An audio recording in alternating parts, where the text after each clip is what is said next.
All right, everyone. Welcome to another edition of Behind the Beat for the month of May. Very excited to be here once again.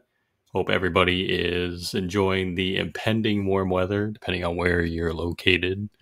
Um, Staying creative, doing whatever you're doing to plan for the summertime. And I'm back this month with a track that just came out on May 1st by Penn, formerly known as Penn. He's now known as Penn, who I started working with probably 3 or 4 years ago. Obviously, if you've been following me closely, you know that I originally got in touch with the group Right Time, that he was a member of. It was him and an artist named Marcus, and I discovered their music, was a big fan of what they did, and then me and Penn ended up working together once he started his own solo artist career. And he did an album called Unorthodox a few years ago, at the end of 2022, which I did a few songs on there. And so this right here is the first single from his second album that's currently being finished, I believe, at this point, called The Black Sheep, which should be coming out, I would assume, at the end of the year. But this is supposed to be the first single from the project. So very excited to be, able to say that I have the first single from this album out, and I think it's going to be a very well received song. So far, so good. Definitely, really feel like Penn was the right artist for this beat. It's a 4-track, and we'll get into it here. Again, very R&B esque in style. I tried to channel artists like Usher on this as far as the production goes. I felt like something very just slow and just emotional, like to really get somebody drawn in. It's kind of what I was aiming for in the production. And I forget what this beat was originally called. I already renamed it Too Sticky. But it was called something else beforehand. I believe I had even uploaded it to BeatStars at a time, but I also sent it to Penn when I was sending him just batch emailed beats. And this was one of the first ones that he told me to just hold on to for him. So I took it off BeatStars and then I held it for him. And then, yeah, here we are. I'd say he probably recorded it in maybe a couple of months. I don't really remember when I initially sent it to him. It was definitely last year, though. It was probably shortly after the release of Unorthodox. So looking at probably the beginning of 2023, maybe somewhere in there. And kind of like I was telling you guys last month with the One of a Kind record I did for Jay Foster, you're lucky when songs come out relatively quickly. They come out within a year. That's usually a good thing. So this one's kind of the same way. So let's just get right into it and break it down. And the first real element that was started with is the pads that are called cloud pads, which I really enjoy. This was a longer 16 bar loop. And what I did was cut it in half after I extended it out a little bit and pitched it down. All I did was cut it in half and use only 8 bars for the full song until the outro, which I'll get into in a minute. But we'll start out and just let you hear those by themselves.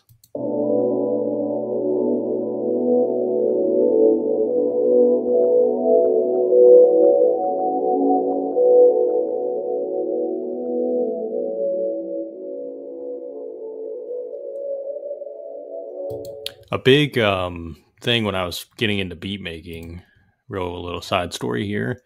I remember, people saying you shouldn't make your intros very long, and I had a habit when I first started of making my intros like super long, 15 seconds, 30 seconds, even a minute sometimes on songs. And I look back and I like cringe at that. I do still like to do these little intros every now and then that are longer though. So this one is in total 16 seconds, 15, somewhere in there, based on the BPM, which is 120. So this is one of the ones that I let have a longer outro. It's not like law, like, oh, you should never do that. But I try to like steer away from it nowadays because I do make shorter beats and songs in general are relatively shorter now, because that's just kind of just how it is. But I think having this intro kind of sets the tone for just the style that the beat is. And next up is the percussion elements, which very R&B-esque on these. I'll let you hear those, and then I'll explain what I did with these.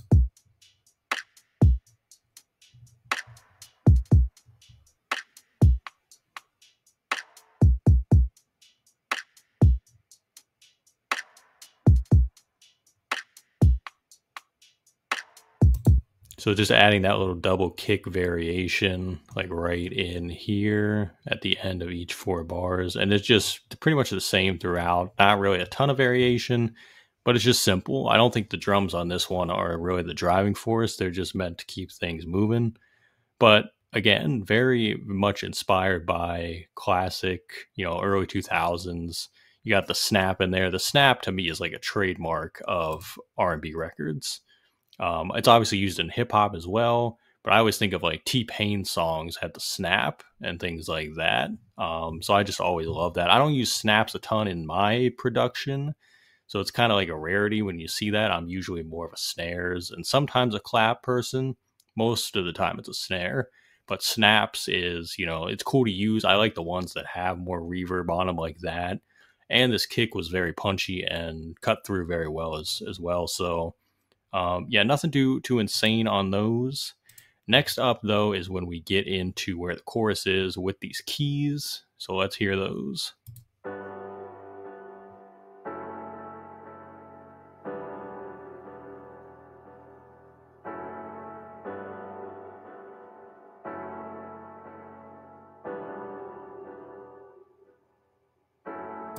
And it's 8 bars repeated on 16s. Keys right here, I did add a delay bank. You can kind of hear the delay. Just set it pretty much normally, added a lot of saturation, and then added that to the reverb, which again, the saturation is pretty high. The decay, I mean, that'll get you to sound, it'll get your keys to sound very, in a big room. Like if it's in a big room, you know what I mean? Or a concert hall, that's kind of what you're trying to aim for. So I wanted to go for the big style of keys. Sometimes, I feel like when you strip the reverb down, it's more of an acoustic, like a close knit, tight feeling one. I felt like this one was a lot bigger. Like whatever story was going to be told on this was going to be a lot bigger. So I think that's like what, would go into my process for that. I don't remember specifically because most of the time I'm making these decisions within seconds. So I'm not always thinking like, oh, I'm going to do this because of this reason. But then you can look back on it and say, that's probably what I was going for. So kind of cool right there. And then the bass also, that starts on the pre-chorus, but it also runs throughout the hook as well. And it just repeats the same thing on the second one. The structure of the beat is pretty uniform. But let's hear that bass real quick.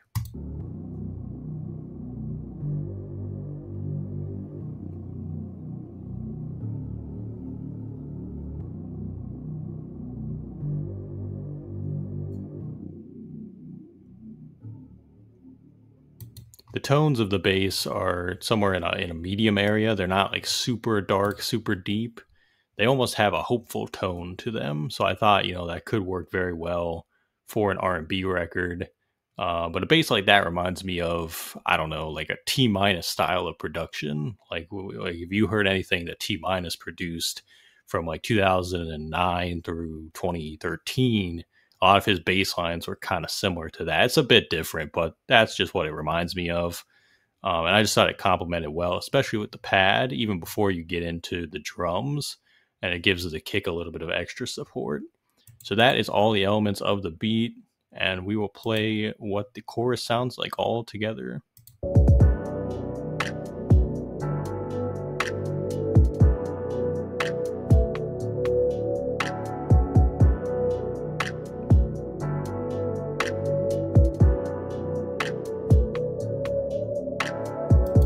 And, just repeats there. As you can tell, well, this is actually the last thing I want to touch on real quick, is the outro, which, again, extended. And like I said earlier, that cloud pad right there, I only put it in for 8 bars on pretty much the rest of the song until the ending.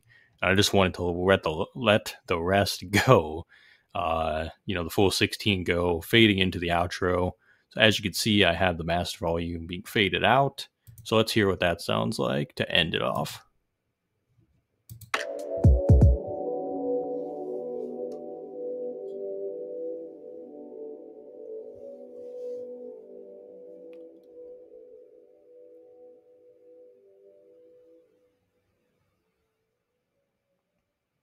I have a knack for when songs do that too, especially songs that sample different things.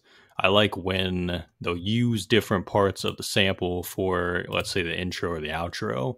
So that is, kind of a version of that right there. And that is the beat right there. Sticky by Penn. Like I said, it just dropped on May 1st, which is exciting. And I feel like what he did with the song is very much in lane with probably what I was thinking when I made it. So definitely go check it out. I'll have the link in the bio. And again, we have more music coming with, me and Penn. Well, first of all, with me and Penn, like I said, his album's called The Black Sheep. It's going to be dropping in, I would assume, the end of the year. So be on the lookout. There might be more singles coming soon. Don't know if I'll be a part of those yet. But we have more songs in the works, which is exciting. So this is kind of the first taste of that album that you'll get. So if you like this song, definitely be on the lookout for the album. And other than that, I have more music coming out. Going to be rolling out my solo album this coming fall, which I'm excited for. But the rollout technically is going to start in June. So I'll be doing more behind the beat videos for that. Be on the lookout for all those things. Beat Stars, new beats every day, Proven Knowledge podcast, new episodes every Tuesday. All this stuff is linked in the description. Check it all out. Stay connected with me on social media, all that good stuff. And just be on the lookout for all the new stuff that's going to be dropping this summer. I'm excited. So hopefully you guys enjoyed this one, as always. And we'll be back in June with another new Behind the Beat episode. So I appreciate it, guys. Thanks for watching. We'll see you next time.